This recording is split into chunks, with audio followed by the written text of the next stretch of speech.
ज्यादा इंट्रोडक्शन देके आपका टाइम बिल्कुल वेस्ट नहीं करेंगे, ना अपना ना इस गाड़ी का। Hyundai Venue काफी समय से बाजार में मौजूद है और तब से लेकर अब तक 7 लाख से ज्यादा इसके कस्टमर्स हैं और वो भी शायद इस गाड़ी के बारे में अच्छी खासी बातें बता सकते हैं। और वजह आप समझ सकते हैं कि 2019 से लेकर 2025 तक क्यों कॉम्पैक्ट सब 4 मीटर सेगमेंट में इस गाड़ी का अपना एक बहुत इंपॉर्टेंट स्थान है। और ये जो आप देख रहे हैं ये जनरेशन चेंज है, यानी कि पूरी की जो पूरी गाड़ी है नाम के अलावा बदल दी गई है। जनरेशन चेंज से मेरा मतलब ये है कि इसका जो प्लेटफॉर्म है वो नया है, K1 प्लेटफॉर्म। उस प्लेटफॉर्म पर कई सारी गाड़ियां हैं, Hyundai के स्टेबल में भी है और Hyundai के बाहर भी कहूँ तो मौजूद है। i10 है, ग्रैंड i10, या फिर किया की जो सिरोस जो मौजूद है वो इसी K1 प्लेटफॉर्म पर बनाई गई है, वही प्लेटफॉर्म है। अभी सबसे ज़रूरी जानना है कि इसकी जो कीमत है वो क्या है। कीमत है 7.90 लाख, यानी कि इसके कंपटीशन में क्या है वो ज़रूर ध्यान रखिएगा ये पूरा वीडियो देखते वक्त। इसके कंपटीशन में मारुति सुजुकी ब्रेजा मौजूद है, किया की सोनेट मौजूद है, स्कोडा की बहुत ही अच्छी उम्दा गाड़ी काइलैक मौजूद है, महिंद्रा की 3XO मौजूद है।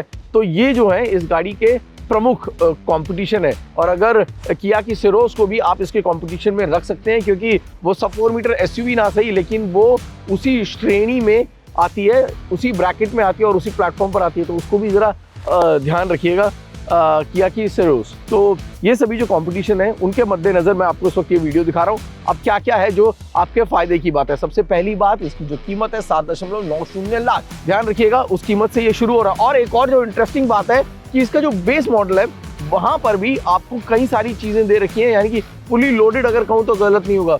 10.25 का जो टच स्क्रीन है या फिर 6 एयर बैग्स हैं, वो सभी कुछ इस बेस मॉडल में भी मौजूद है। ये बेस मॉडल नहीं है बाय द वे। चलिए गाड़ी को एक पूरी 360 डिग्री व्यू ले लेते हैं, बातचीत का सिलसिला जारी रखते हैं, कहाँ कहाँ बदलाव हुआ है। ये जो आप देख रहे हैं ना, गाड़ी की जो फेस है, जो चेहरा है, वो पूरे का पूरा बदल दिया गया है। प्लेटफॉर्म बदल गया है, यानी कि इस गाड़ी की जो चौड़ाई है वो बदल गई है। 30 mm जो है इस गाड़ी की जो है चौड़ाई में बदलाव आया है। 30 mm ये गाड़ी ज़्यादा चौड़ी हो चुकी है।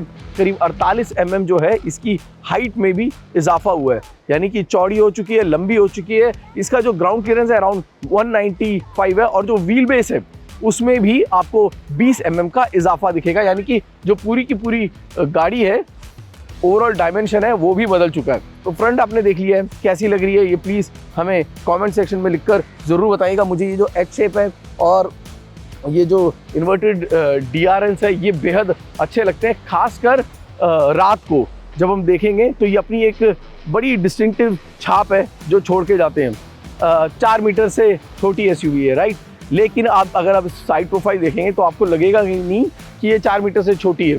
8 कलर ऑप्शंस हैं जो कि इसमें दिए गए हैं। वेन्यू की बैजिंग के साथ ही जो सी पिलर पे डिज़ाइन एलिमेंट देख रहे हैं ये भी काफ़ी खूबसूरत लग रहा है। लेकिन मुझे जो सबसे अच्छा लगता है ना वो है इसका रियर सेक्शन। रियर में ये जो कनेक्टेड टेल लाइट्स हैं, ठीक है, ये कनेक्टेड टेल लाइट्स रात को बेहद खूबसूरत लगती हैं। Hyundai की बैजिंग है और वेन्यू जो है वो आपको अंदर की तरफ, ये बाहर की तरफ नहीं है, ये अंदर की तरफ है जो लिखा हुआ है। बड़ा ही प्रीमियम फील है जो कि दे रहा है। ये टर्बो है जो कि इस वक्त हम चला रहे हैं। 1 लीटर का टर्बो है, 1.2 लीटर का पेट्रोल है और 1.5 लीटर का डीजल है जो कि इसमें दिया गया है। टोटल 8 वेरिएंट हैं। अब H2 से H10 में आपको एक H3 नहीं दिखेगा और उसके अलावा H9 है जो कि नहीं दिखेगा। अंदर चलते हैं क्योंकि इसमें बहुत कुछ है जो कि 30 से ज़्यादा शायद फंक्शन, अगर मैं गलत नहीं हूँ, जो कि ओवर द एयर अपडेट से ही ठीक किए जा सकते हैं।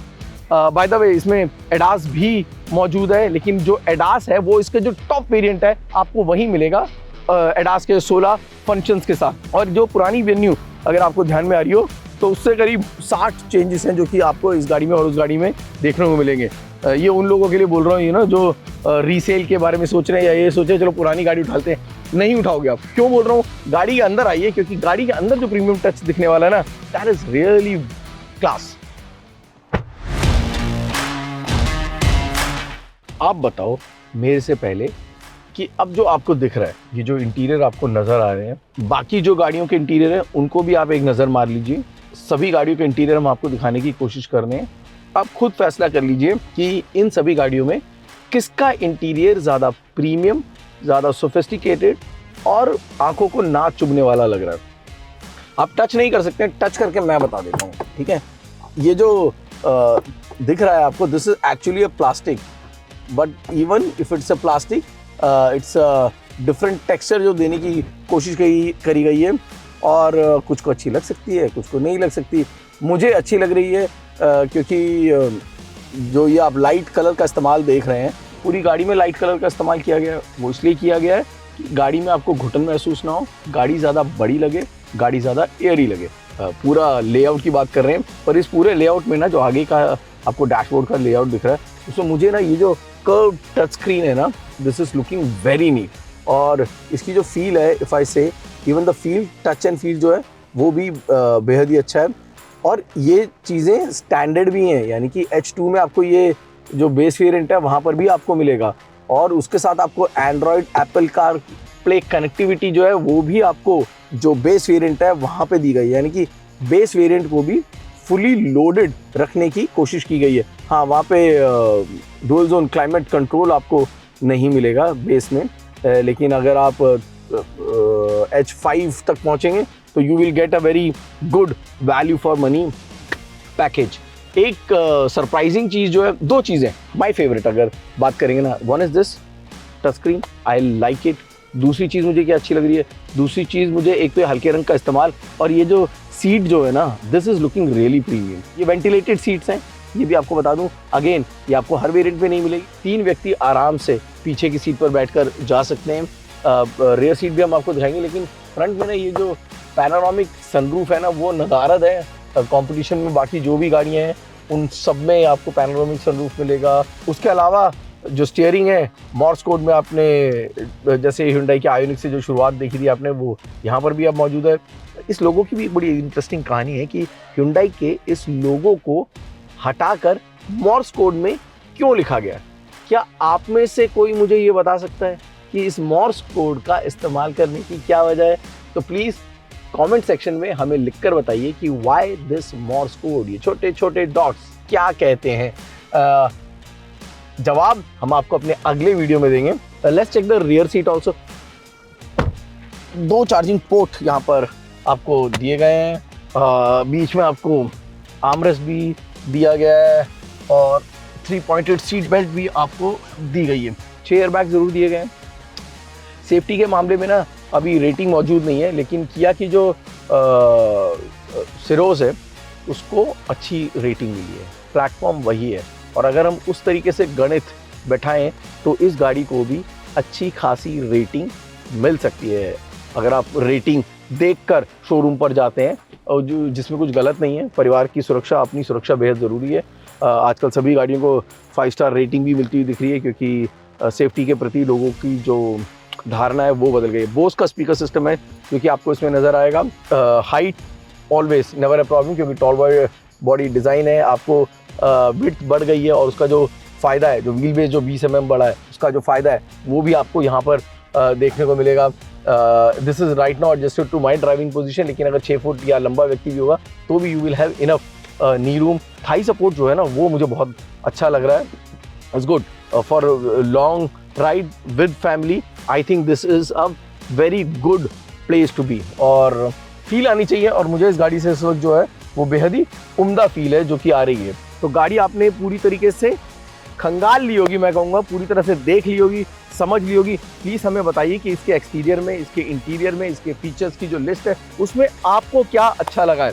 और अब सबसे ज़रूरी चीज़ कि इसका पेट्रोल लें, डीजल लें, 1 लीटर का टर्बो लें, 1.2 लीटर लें, मैनुअल लें या फिर ऑटोमेटिक लें, सबसे ज़्यादा हमें आते हैं। तो हम इन्हीं सवालों का जवाब ढूंढते हैं, और ढूंढने के लिए देखिए बहुत ही मस्त जगह पे है। छुट्टी पर नहीं हूँ मैं, गोवा में ज़रूर हूँ लेकिन छुट्टी पर नहीं हूँ। मैं आपके लिए यहाँ पर आया हूँ और आपके लिए इन गाड़ियों को गोवा की सड़कों पे चलाएंगे, हर तरीके के कॉर्नर्स को टेस्ट करेंगे, स्ट्रेट पैचेस पे जाएंगे, इसकी ग्राउंड क्लियरेंस को भी नापेंगे, ताकि आपको हम पूरा एक अच्छा रिव्यू देख सकें, आपको ये पूरी तरीके से बता सके कि ये गाड़ी आपके फ़ायदे में है या नहीं। सबसे इम्पॉर्टेंट चीज़, जब आप शोरूम पर जाते हैं ना, आपने गाड़ी को अंदर बाहर से परख लिया है। कभी कभार होता ये है कि जो आप छोटी सी टेस्ट ड्राइव लेकर आते हैं ना, उसमें शायद गाड़ी को समझना थोड़ा सा मुश्किल हो जाता है। ऐसे में मैं आपको सजेस्ट करूँगा कि जो भी आपको रिसर्च करनी हो डिफरेंट प्लेटफॉर्म्स पे, बहुत उम्दा ऑटोमोटिव जर्नलिस्ट हैं जो कि इन गाड़ियों को चलाते हैं और बताएं, तो उनको ज़रूर एक बार रेफर ज़रूर करें, अलग अलग ओपिनियंस को एक बार लें, ताकि बाइंग डिसीजन आपके पैसों का नुकसान ना हो। ऑटो9 का चैनल भी सब्सक्राइब करें, ताकि यहाँ पर भी आपको हम कोशिश करते हैं आसान और कम से कम शब्दों में बता सकें। इस वक्त जो मैं गाड़ी चला रहा हूँ ये है 1 लीटर टर्बो मैनुअल ट्रांसमिशन में। ये आपको मैनुअल और ऑटोमेटिक दोनों में मिलेगी। जो मैनुअल है ये 6 स्पीड का गियर बॉक्स है, जो 80 में आपको मिलता है वो 7 स्पीड है। दोनों ट्रांसमिशन आपके पास मौजूद है, पर दोनों में ना माइलेज का थोड़ा सा फर्क है जो कि आपको देखने को मिलेगा। करीब 4 लीटर का जो फर्क है वो आएगा इन दोनों की माइलेज में, depending on how you drive and how it drives. In short changes अच्छे हैं।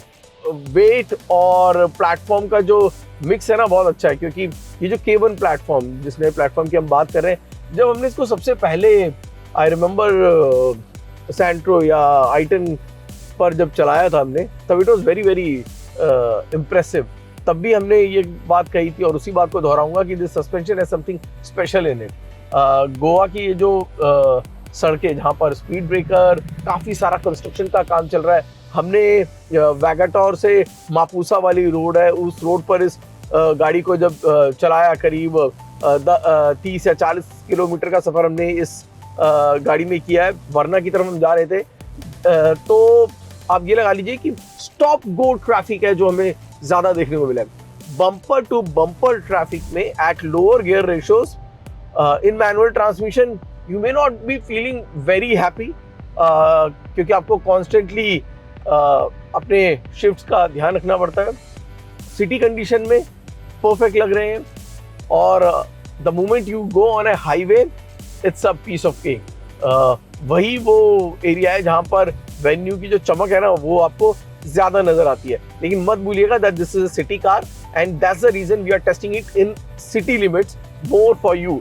गाड़ी की टर्निंग रेडियस शानदार है, कहीं पे भी पार्किंग करना बहुत आसान है। 195 mm से ज़्यादा का जो ग्राउंड क्लियरेंस है, ये जो बड़े बड़े स्पीड ब्रेकर आपको रास्तों में मिलते हैं उनसे बड़ी आसानी से पार कर जाता है। सस्पेंशन जो है एज आई सेड आपको ज़्यादा, ये जिस प्लेटफॉर्म की हम बात कर रहे हैं K1 जो है, सस्पेंशन आपको ज़्यादा परेशान नहीं करता है। चारों डिस्क ब्रेक जो है वो अपना काम बड़े ही तरीके से करते हैं। In total I won't say that this is the best. अगर आपको बहुत मस्त ड्राइव सेंट्रिक फील चाहिए ना, तो मैं स्कोडा की तरफ झुकूंगा, काइलैक की तरफ। It has a different vibe to it. जो उसमें स्टीयरिंग का इनपुट है या जिस तरह से गाड़ी आपके साथ मैनूवर करे, that is better than the venue. Brezza और इसमें आपको 19-20 का फर्क ही दिखेगा।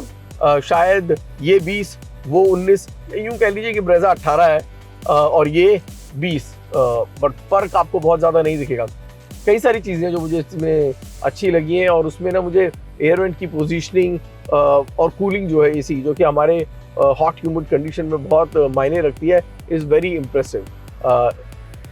दिस इज समथिंग दैट मैंने जैसे कि पहला बोला, थोड़ा और बड़ा होता तो मुझे ज़्यादा अच्छा लगता। All the features, bells and whistles, they are there. और जिनको अभी भी फील चाहिए अपनी गाड़ी से with the manual transmission, then this particular 1 litre turbo is good. But हाँ, अगर आपको ज़्यादा चढ़ाई पर, ऊंचे इलाकों पर जाना है तो वहाँ पर आपको थोड़ी सी दिक्कत हो सकती है, because it lacks power, the power that you require. 120 PS की पावर ज़रूर है, 175 Nm का टॉर्क भी है, लेकिन चढ़ाई पर वो 120 की जो पावर है ना, वो थोड़ी सी आपको कम लगती है। नई वेन्यू अब पहले से ज्यादा मैच्योर है, राइड कंफर्टेबल।